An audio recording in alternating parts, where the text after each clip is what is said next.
stays alive, they should be fine.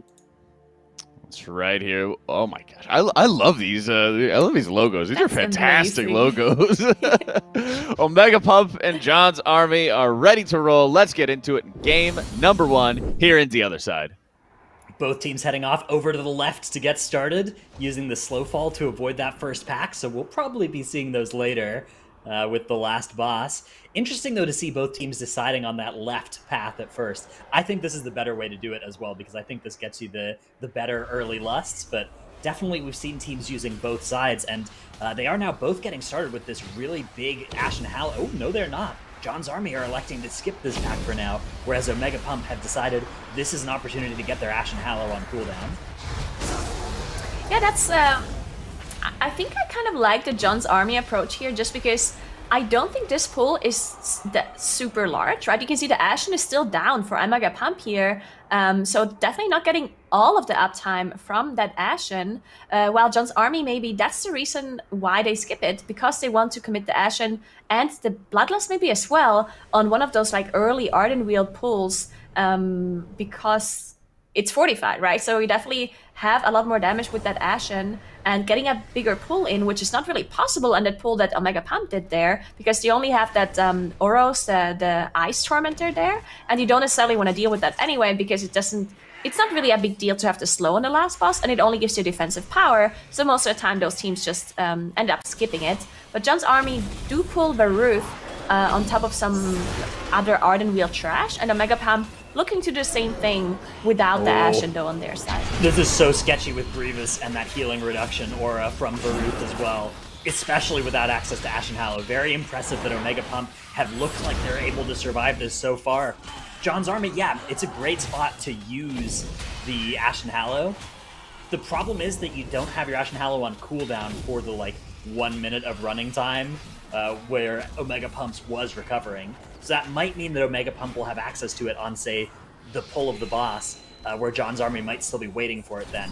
And the teams are under some pressure then to fire off their Bloodlust at right around that time, right? You can't really hold the Bloodlust for a future wing if you still want to get 2 in this dungeon. Yeah, that's going to be something we have to keep an eye on, but it looks like Omega Pump struggling a bit to finish off that pack, as that higher HP rune stack with the Inspired Aura dies last. Usually you do have that rogue in your comp to make sure that those higher HP mobs go down, but because they had Baruth, and that's obviously the highest HP mob, they had to focus that one first. But what did you see? So Mace Time was going to sap an Inspiring Mob, but I think he broke out of stealth. I don't know if it was intentional. He was definitely getting autoed, and things were a little bit scary there. But he did end up tricksing all the mobs over to the tank, so it may have been intentional, but it looked like he might have gotten broken out a little bit early. They've got this big pull for Omega Pump, and because of that sap, it's not going to be affected by Inspiring, but Stone, look, he's taking so much damage. Oh, this is sketchy. They do have a bop, actually a lay on hands that went off from Moat here onto Stone, making sure he can stay alive, trying to kite this out, but Moat seems to be having some aggro almost, as he had a debuff from one of those mobs, and they're just cutting it out with that Grievous TP on everybody. It really looks like they're not having too much damage for this pull. Maybe something went wrong, maybe because Stone had to start kiting, the damage just fell off a little because the mobs started to spread out, right? As soon as your tank starts kiting, you just get so much less damage onto the trash grab, and Stone dropping incredibly low as he keeps getting hit by those mobs. He still has the cheap death available, so still one of those safety nets that he has going on for him, but still just incredibly scary, and the mobs just don't die. Yeah. Everyone just has so much Grievous stacks, and there just seems to be some sort of lack of damage, maybe miscommunication with cooldowns, or maybe someone didn't get as much damage off as they should. But yeah, definitely really scary on Omega Pump's side.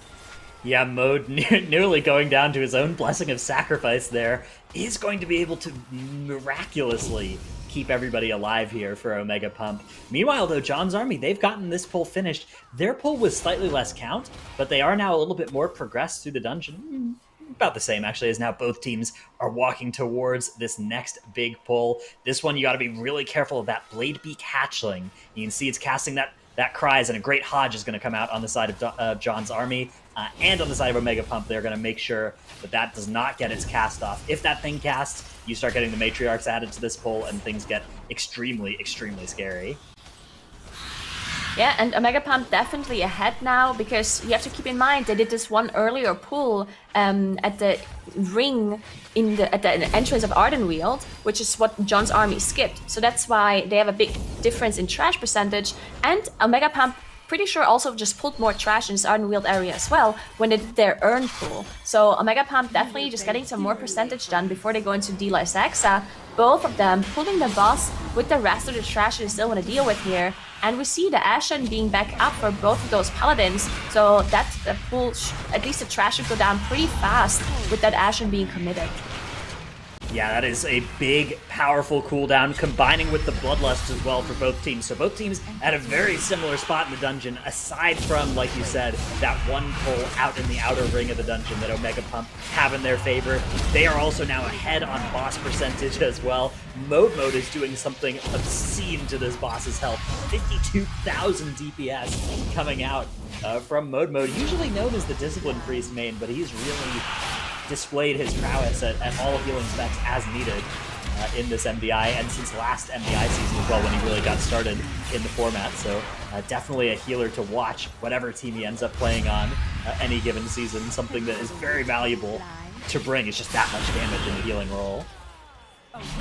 Yeah, definitely. And quickly just wanted to mention the difference in composition here too. The only difference is the Shadow Priest that John's army is running here, while Omega Pump is playing the Windwalker on their side. So that's going to mean they're going to have a little bit more, in fact, a lot more AoE damage with the Windwalker coming out, which is really a reason why the Ardenweald area maybe was quicker for Omega Pump, while John's army has the Shadow Priest, which probably does do a bit more single target damage in comparison, so they might be dealing with the bosses a bit quicker. So we're gonna have to see if that has any sort of impact later on those boss kills. But for now, Omega Pump is already done with the boss, up to 48% trash as well, and now they're moving on as John's army is having some issues.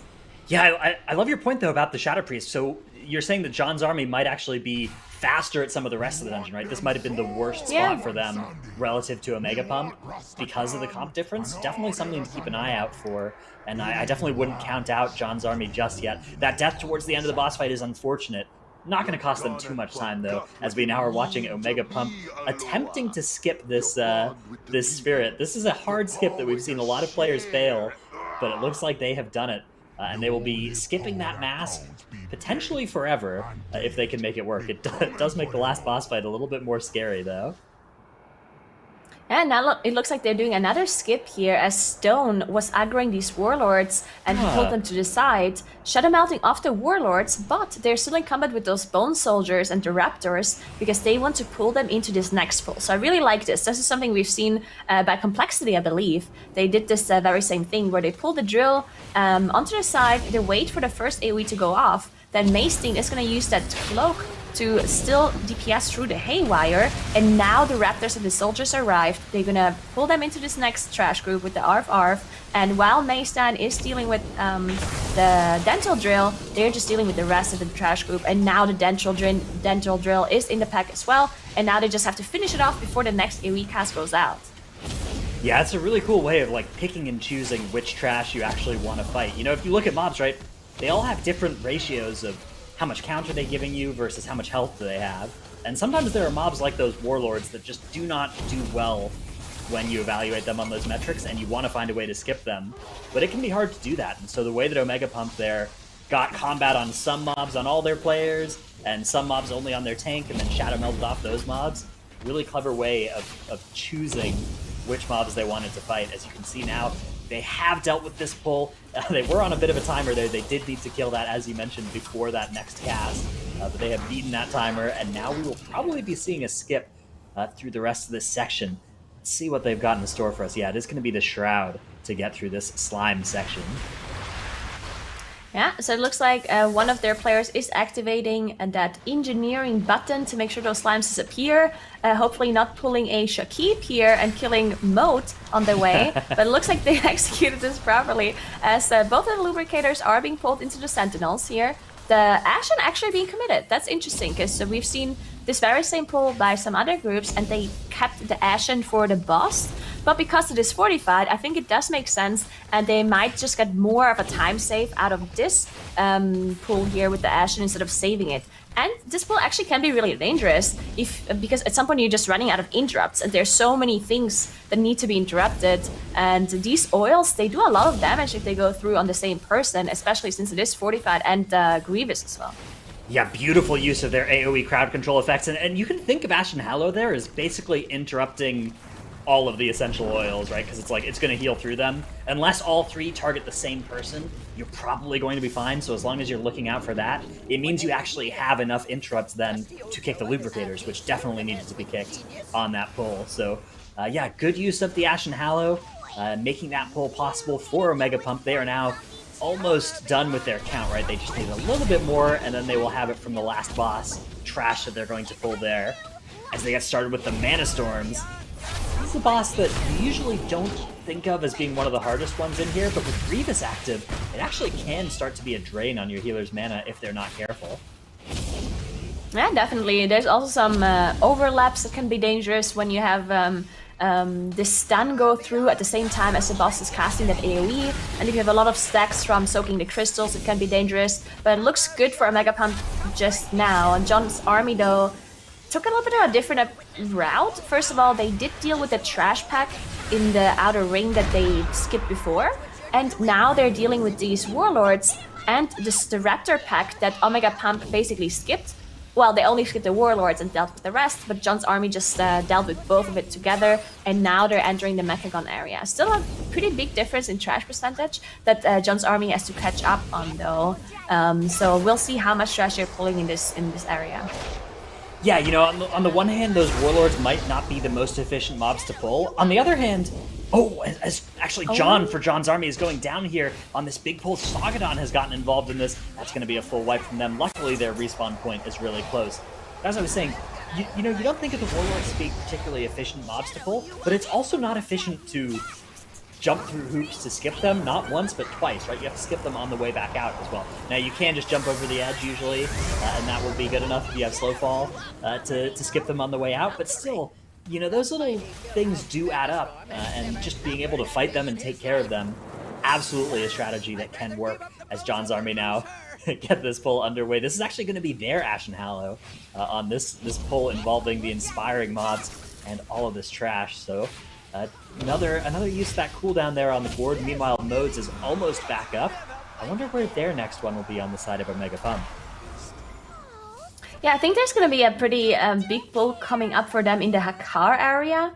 We'll see how big they're going to be going, because it is inspiring, so that can be incredibly dangerous in the Hakar area with the trash having so many heals that can just go off. Basin actually, unfortunately, pulling Sagadon here. Looks like he doesn't have Banish available, so he's just going to go down. Unfortunate proc of Cheat Death as well, so he can release, but yeah, definitely not something you want to see. But they're moving on. They're probably skipping this Enraged Spirit that they still have here.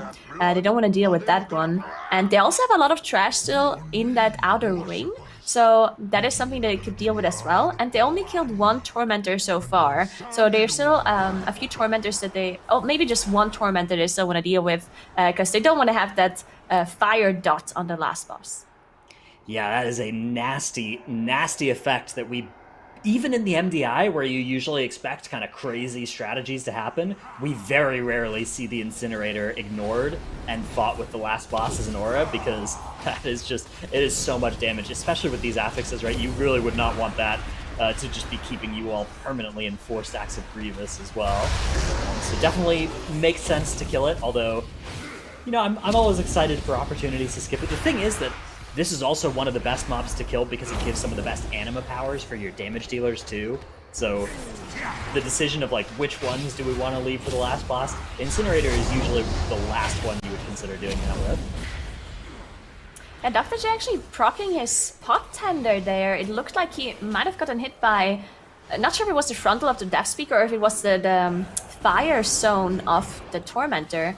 Either way, he did proc that pot, and they committed the lay on hands as well to make sure that he stays alive.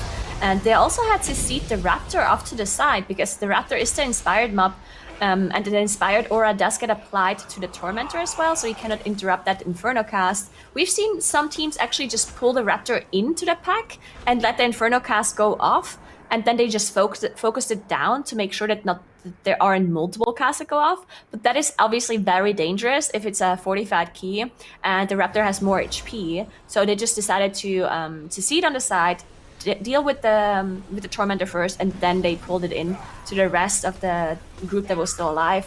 And now they are in this Hakar area where we see all of these inspired mobs, all of these priests and hexers that have so many heals that you need to interrupt. So it looks like they're definitely going a bit slow here as they just move the priest away, making sure they can interrupt the casters, and now they're just dealing with it almost by itself, it looks like. So definitely going a bit slower. Yeah, it's tough when you have mobs like this, right? Like inspiring, it's inspiring in and of itself, and if you just kind of leave it alone, try and leave it outside of the pack, that's also going to cause a lot of problems in this area. So definitely an understandable choice from Omega Pump. I'm curious to see if they would make the same one if they were in a really close match, though, because I imagine, you got to imagine that Echo has a way of doing that, you know, without fighting a mob by itself for as long as Omega Pump just did, right? Yeah, I was thinking that as well. Maybe you could even, you know, maybe find some trash somewhere else and just skip that whole pack there, skip the priest and the two mobs there as well. Or, I don't know, just to see it off to the side and only have one person go in combat that they can vanish off the aggro afterwards. Definitely did seem a little bit inefficient, but obviously they're still very far ahead as they're dealing with this double pack here and the Ashen too. Sometimes things like that really are the least bad option as well, right? Like you know it's not great, but you really have tried like everything else, and it's just everything else is even worse. And sometimes with affixes like this, especially in sections like this trash section, there really are no good options for doing things super cleanly and efficiently, as we now see Omega Pump getting started with Hakar, the Soul Player. This is going to be their second and final Bloodlust of the dungeon as they attempt to kill this boss as quickly as possible. The longer this fight drags on, the more shield casts you start to get, the more effective damage you actually end up needing to do. As you can see now, that High Priest they CC'd earlier is going to start making its way into the room as well, so that'll give them an efficient time to cleave it down. A nice little way to save a little bit of time and get a little bit of extra useful damage dealt during this boss fight. Yeah, and they also commit the Bloodlust here. Some cooldowns not available though, because they did commit them earlier, so they don't have the Windwalker cooldowns, and they don't have the Ashen. But Moat still doing 8k DPS without the Ashen, so still a lot of damage coming out of that Holy Paladin actually. And the boss is melting pretty quickly. That Priest, a little bit unfortunate that it's a caster, so you have to move the boss out of these blood pools, but then you also have to move the priest out of the blood pools to make sure that you get the cleave off, and it just requires a lot of interrupts. So they're struggling a bit because there's so many suns that are casting that blood nova onto everyone, and it's Grievous, so everyone just you know, dropping low. Moat doesn't have the Ashen to heal up Grievous, and that's usually how it goes with Paladins. Whenever they don't have that Ashen or any of their like big cooldowns available, then they just have a hard time dealing them out, and they actually get stunned as that priest is just standing there, still just healing himself. So a little bit unfortunate timing here. That is tragic for Omega Pump. That's going to cost them 5 extra seconds. They don't need those 5 seconds in this game, but still, that was rough to see. We do actually still have the last boss and that last trash pull as well for Omega Pump. So this thing isn't over just yet. This is a tough last boss area, and depending on how you assign your cooldowns, you know, usually there is at least one DPS player's platform that is sketchy. On a 20 fortified key level, basically everybody has enough damage if they use their cooldowns to obliterate those intermission ads. But the problem is you don't necessarily assign all your cooldowns to all the platforms, right? If you know that you can really easily kill it with your cooldown, maybe you start pulling them off, right? You start saying, look, let's save this cooldown for the track section after this, right? And that's more time efficient, but it means you're reintroducing a chance of failing at that intermission, which we see time and time again on this boss. So that's going to be something to watch out for Omega Pump. Yeah, it surprisingly happens a lot in this MDI that the teams just don't have enough damage to finish off these Vestiges in the intermission phase. Hopefully not for a Mega Pump, as they're dealing with Marcella now. They did just get through that first combo that they had to dodge. And of course they also have those 2 Tormentor debuffs, the physical damage increase and also the slow. So they need to make sure they are in the correct spot to pre-move the combo and then also put the circles in the correct position. That's why they're all just stacking up in that melee range, while Dr. J is in the back course, he can do whatever he wants. He's the only ranged, and he's got those blinks available for him, so he's going to be fine. But now the intermission is going to start, and we'll see how they deal with that one. You can see a lot of cooldowns are not up, actually, for Dr. J at least.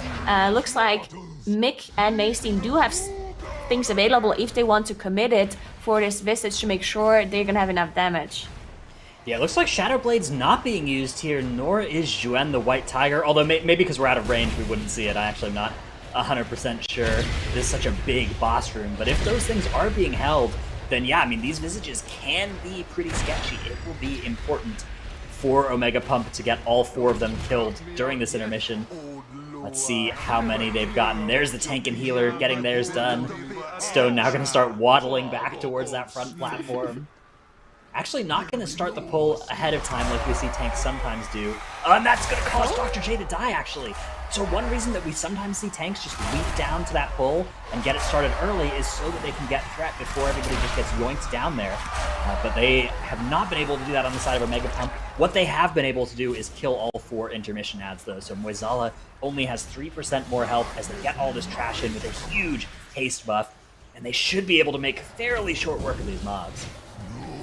Yeah, and Moizella's already dead, basically. 1% more to go, and they just have to deal with that last cultist and the Bone Soldier that is still alive, and then they're gonna be done. And yeah, I mean, not a perfectly clean run, but still really well done by Omega Pump as they get the... Actually, yeah, there we go. I thought they were missing a percent just for a second, but they did finish it off, and yeah, they're gonna be winning that the other side versus John's army.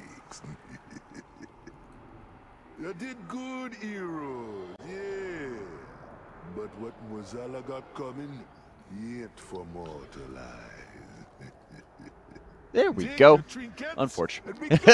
But yeah, Mega Pump taking that victory here in the other side. And this is what we want to be seeing out of this team. You know, they're coming in on the high-end side of the seeding and everything. Zyro, we've been looking at the sort of curse that surrounded some of those second-seeded teams, right? And we want to be able to see that sort of consistency if they're going to make that deep run to make it to Globals.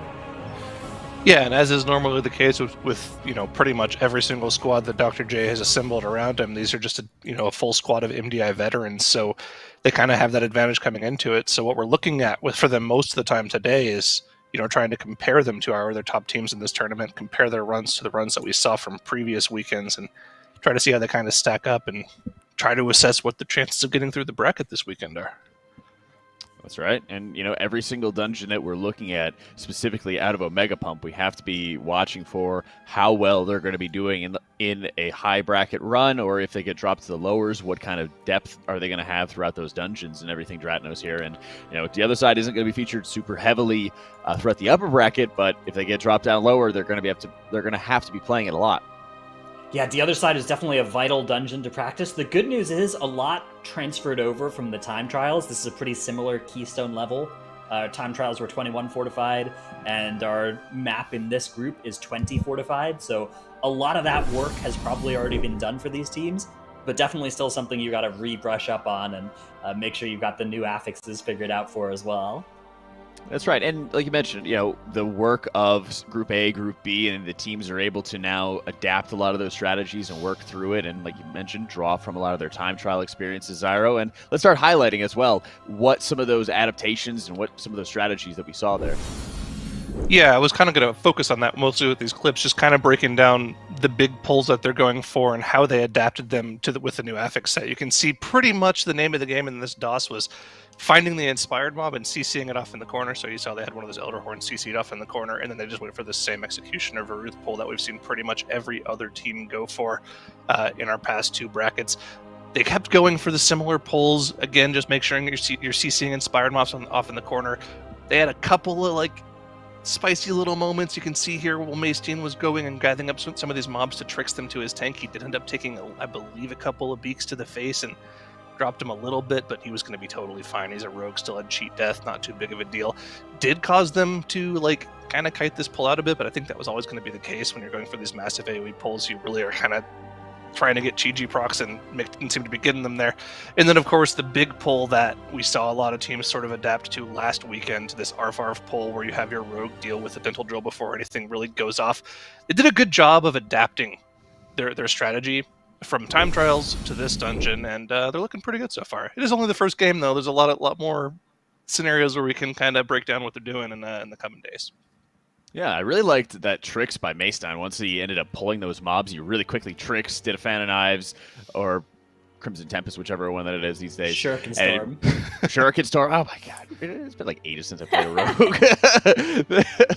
But of course, he did a great job just getting the aggro off of him and just quickly making sure that he was going to survive. You know, the teams that have been doing the best in MDI have been the ones who've just been avoiding any sort of chain reactions, critical mistakes, or anything, Nagura. And you know, Mega Pump's looking well practiced going into this. Yeah, they're definitely looking good. It's also possible. I mean, there were some moments where I was thinking that maybe would have been something else that would be more efficient. Of course, I'm not the one in the MDI and practicing these dungeons, so it is very possible that there was just no other way of doing the pulls in a more efficient way. And it's also possible that Omega Pump, you know, they're saying we're playing against John's army, we don't have to do some of those risky pulls that we maybe would do in like a later bracket. We'll see about that. But first, we're gonna have to look at Sanguine Depths, as those affixes can also be pretty dangerous. Usually, Bursty Volcanic is a pretty, you know, it's like an okay combo. It's one of the easiest combos actually on live servers. But in Sanguine Depths, almost every affix combo is difficult, especially if it's tyrannical.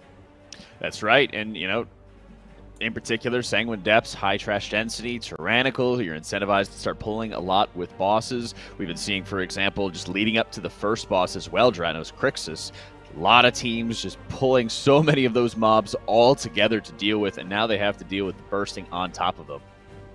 Yeah, 21 Tyrannical Crixus is a challenge in and of itself. When you start adding that trash, in some ways it makes it harder, right? Especially with the bursting stacks coming out.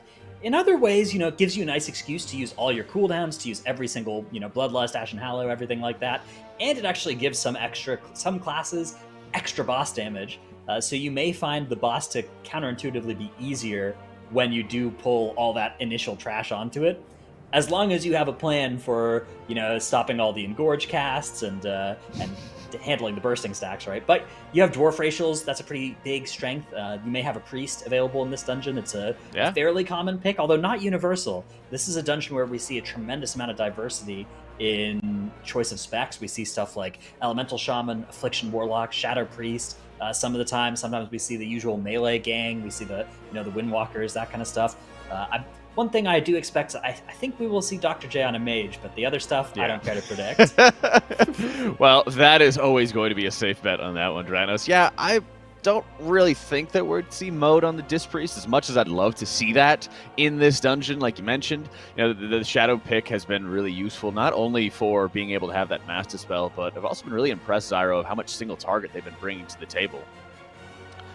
Yeah, and that's usually also when they're expected to Searing Nightmare too, which means they can also do pretty solid AoE as well. I feel like we kind of undersell that class a little bit. We kind of always just say it's, you know, you bring it if you have a Fire Mage just so they can buff the Fire Mage, but they can hold their own, especially, and, you know, it's a pretty common pick for bursting, so I think it's a pretty solid option. I don't know if I'd put it as the best option, because there's just so many good classes for Sanguine Depths in general. Like, I think if you're not running a Warlock in Sanguine Depths, you're kind of trolling, and I usually don't like it when people play Warlocks, so that's saying a lot.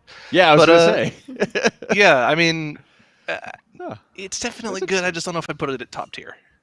Yeah, honestly, wasn't it last season where you were calling out some teams for bringing a Warlock to some of the dungeons and everything like that? It was every season. Yeah, you're right. You're right.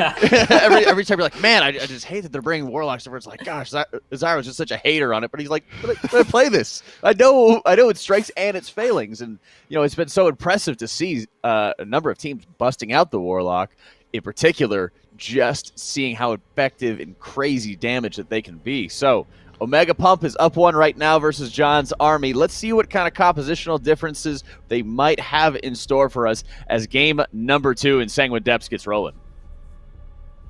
Yeah, I mean, I would absolutely love to see the Affliction Warlocks here, because I'm pretty sure Sanguine Depths is by far the best dungeon for Affliction Warlock, just because on every single boss, you can pull trash on top unless one of the affixes prevents you from doing so. But Bursting and Volcanic do not prevent you from doing that at all. So I definitely do want to see Affliction Warlocks. The problem is just if you have a player in your team that actually can play the Warlock, because it's not necessarily so good in any other dungeons. It's just specifically good for Sanguine Depths. So you don't necessarily have a player that learns that class specifically for Sanguine Depths.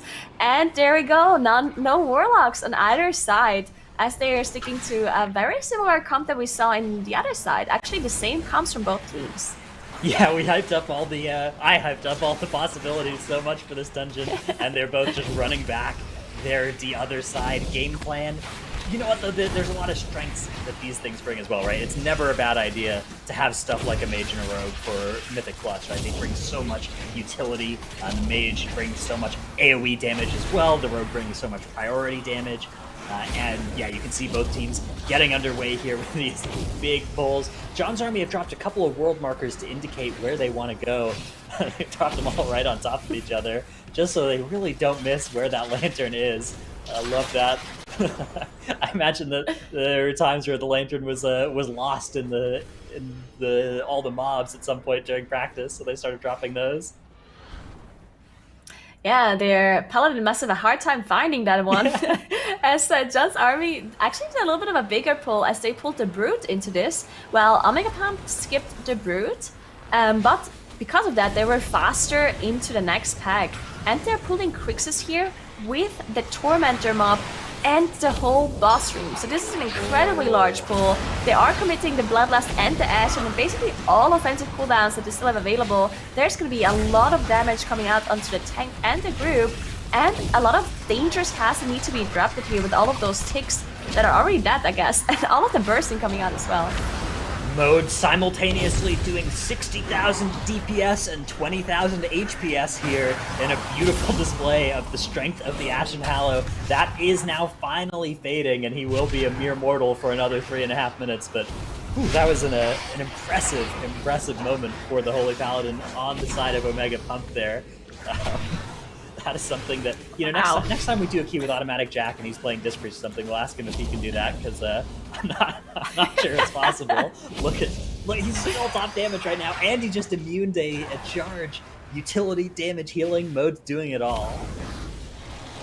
Yeah, just all of the damage coming out of that Paladin as well. He's also playing that Quantum Device to buff his damage even further whenever he does pop that Ashen, and that was just insane. He's still #1 on damage, even though his Ashen is long gone at this point. So, just impressive damage coming out of that Paladin, just carrying everything. Maybe he was even tanking some of the mobs too, just healing, tanking, and DPSing, who knows at this point, as they're all just trying to finish off Crixus. Of course, it's tyrannical, so that boss does have a lot of HP. They're trying to cut it out, and because they already played that Tormentor, they could theoretically just move on after this boss. Sometimes we see the teams backtrack a little afterwards, like they skip the Tormentor first, kill the boss, and then they come back for the Tormentor after. But Omega Pump not having to do that, as they already got the Tormentor down. They're actually proccing some orbs here and dropping incredibly low, but they are going to be fine. They've been kiting the previous orb set all this time, and now they have added 4 more orbs to that set, and Stone had to pop his own orb when it spawned because it was going to be in a bad spot. But beautiful U-turn there. That's a really tight maneuver that you can make work, and you can theoretically kite forever and never have to touch an orb if you do it perfectly, but the way that Omega Pump did it there, really, really well done, and prevented just a bunch of extra damage on the group. And you know what? Mode's sitting there like, that's good. That's good that nobody took any damage, because I wasn't healing. I was attacking the boss. I'm not casting. If you have to touch one of those orbs, it's your own problem. Go ahead and health pot, because I am Crusader striking right now. It's very good. Good times in the kingdom. What is this pull coming out of Omega Pump? They're pulling the Overseer plus the Sentinel plus all of those oppressors that were there after the first boss. You just pull it all together. That's actually crazy. I don't think we've ever seen something like this before. Of course, the affix is a little bit easier for them, so they think they can execute this pull, but that is scary. Just so much damage on the tank, so many casts to interrupt. On top of that, you have that damage reduction aura from the Overseer that just keeps stacking up. but they managed to kill the Overseer so quickly that they only managed to, that they only went up to 4 stacks of that debuff, so the damage reduction not actually too great. And they also did activate that Lantern as well, so they have that extra damage buff as well. Yeah, they should be able to even refresh their stacks here, which will be nice. And Ring of Frost is going to be used here by Omega Pump as well to help group everything up, and that's going to be changed directly into a Sigil of Silence. Stone generating a tremendous amount of threat here using that Kyrian Elysian Decree. We've been seeing basically Vengeance Demon Hunters sticking with the Kyrian Covenant this season. Last season that was pretty popular too, although we also saw some Necrolords even at some spots. Pretty cool option. You can see the damage that it is doing for Stone here, more than enough to make sure that he can hold threat, which is not always the easiest thing to do against a Windwalker monk in some situations, so definitely something to make sure they're being done. And you see he actually has the Elysian Decree back again. That's that Forge Light tree, that Soulbind tree, giving you effectively like a 30-second cooldown on that ability. Completely insane cooldown reduction, as long as you're hitting enough targets. Yeah, John's army, on the other hand, they did have to backtrack after the boss, as I talked about before, because they had skipped that Tormentor. So after the boss, they had to go back and deal with that one, because you don't want to have that fire dot on the last boss. So Omega Pump, though, they're already done with their 3rd Overseer and the mini-boss as well. It looks like they're skipping Baruth, though, so not dealing with that one. That means they're going to have that 50% healing reduction aura. Actually, no, they are pulling it now. So they're pulling it into just different trash groups. I think that was just a decision that they, because they could have pulled it into the previous trash group, but because they didn't want to commit the Ashen, they decided that they're going to pull it into this pack. And now the Ashen is being committed by Moat, as they also pull the Warden here on top of that Lantern, so they're going to get a buff, and they're going to get buffed in just a second as their mobs die. Yeah, this is such a powerful thing that's available to you in this dungeon, right, is these Lantern buffs, and Omega Pump just making great use of it. They are. I wonder if it actually refreshes when Baruth dies. I wonder if Baruth feeds into it. I imagine he does, but actually I've never fought a tormented mob in a Venthyr Lantern aura before, so it'll be cool to see. Me neither. See if I can see the animation play. Yeah, it does. Okay, you can see the Lantern there got powerful, so another stack from Baruth, and they'll also get their anima powers. Let's see if they can refresh their stacks one more time before this Lantern closes for good. That would be a nice thing for them to take into their next pull, if possible. They even just aggroed that patrol as well. It definitely looked like it was on purpose, because they were really far away, so I don't think it was accidental aggro. So they're just dealing with that Fury and the Scribe. Definitely seems a little bit inefficient because they were already done with the rest of the trash. So now they're just basically dealing with the patrol on its own. So I wonder if that was just a mistiming, like a unfortunate timing with the patrol. Maybe they were slower or faster than they are in practice, and usually maybe that patrol is in like a better spot so they can pull it in immediately. But this time it just didn't work out, so it was really far away, had to pull it in later, and yeah, just a little bit of time lost there. But they're still incredibly fast as they're now moving on, still having that buff from the Venthyr, and gathering up another huge pull onto that second Lantern that you can see on the left side right there. And Stone is he just keeps going. There's just more and more that he's gonna pull on top of this Lantern. Now he finally comes back. Yeah, big pull getting underway here. They actually need to kill something fairly early into this in order to preserve their stacks. So they're focusing down one of those remnants, but Mick going down for Omega Pump. They don't have an easy way to get the battle, as the Bop and the Ice Block now both being committed to save Dr. J there as well. So they are running very low on resources. You can see Cloak of Shadows from Maystein has also been used. They are running very, very low on defensive effects. They're going to keep Mick down. He's not going to release. They're going to res him at some point, but they need to get through this pull, and it's actually so scary without that Windwalker damage. Windwalker would have already killed most of the danger in this pull, but because he's dead, they have to just find a way to get through this, and they've finally been able to land that battle res. Now they're able to start recovering, but just in time for the bursting stacks to start causing a new challenge for them. Yeah, some of the dwarf races are available, but Mickey goes down again, and Maystein goes down too. The only damage dealer left alive is Dr. J, and he doesn't have Ice Block available anymore unless he's got a Cold Snap. And Mode out of defensives too. He has already committed the Bubble, committed the Bop, and also committed that Lay on Hands. So at this point, they are fine as they finish it off, but this is really bad for their speed because they lost all of these Lantern buffs. and now they have to wait for them to arrive. So even the people who still have the lantern buffs, they're gonna waste a lot of the uptime because they need to wait for those 2 damage dealers to walk back. And this is actually a crucial moment as well in the dungeon, because it's gonna be Torvald up next. It's 21 Tyrannical Torvald, where they usually just don't commit any more offensive cooldowns because they have those lantern buffs. But now they're missing 2 of the buffs on those 2 damage dealers. So this might actually be a little bit of a problem for them here. Yeah, you gotta wonder how much have they actually practiced this boss without lantern buffs, right? You know, if you start getting to this point on the boss fight where it's getting to a minute and a half, and you're just used to it being dead, you start seeing these overlaps that you haven't usually seen and you haven't usually needed cooldowns for. This could very easily wipe them.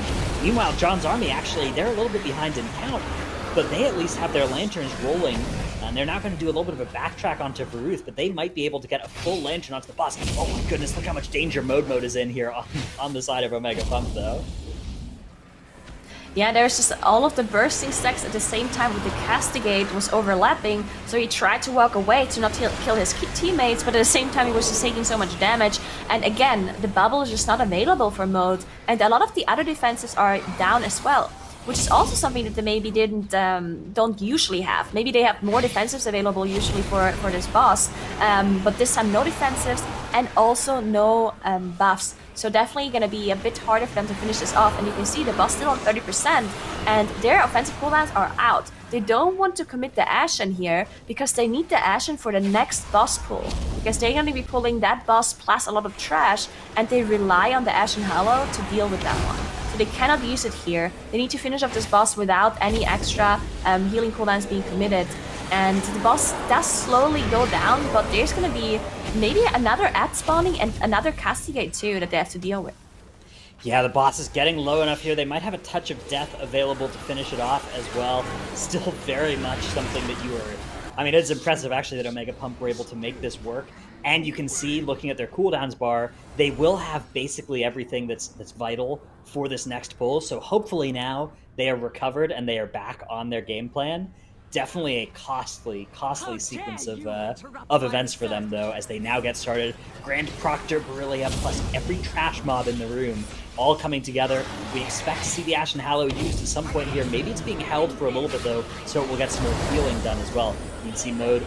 Yeah, there's going to be Ashen Hallow, wings, everything coming down. Nick going to go and grab some of these orbs to try and protect himself as well. Ice block committed by Dr. J, so he doesn't have to do that. And the boss is not doing too much damage to them at all, thanks to that Ashen Hallow just ticking everybody right back up to full almost instantly. Yeah, quickly taking a look at John's army, it definitely looks like they're having a lot of fun. It's really cool to see that they're enjoying themselves. Looks like OK Mage is just, you know, singing along to whatever music she's playing and just dancing. So it's cool to see that they're having so much fun with this dungeon, and they're having a really clean run on their side too. I mean, they're on 0 deaths at this point. They, whatever, like the strategy or the route that they chose to play in this dungeon, they're executing it well. There's no major issues that they're having. Of course, they're slower in comparison to Omega Pump, just because that, you know, their route is, you know, has smaller pulls and is a little bit maybe less efficient, not as fast as Omega Pump, but still good to see that one of the like lower seeded teams is still having a good execution and 0 deaths and just enjoying themselves really. And just as I said that their tank is dropping incredibly low, and I really hope I didn't just jinx them.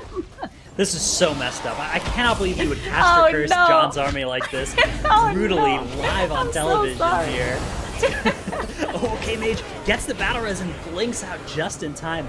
A lot of players would not have finished that battle res cast, but that was really heads up, knowing how long you have before that swirly actually explodes.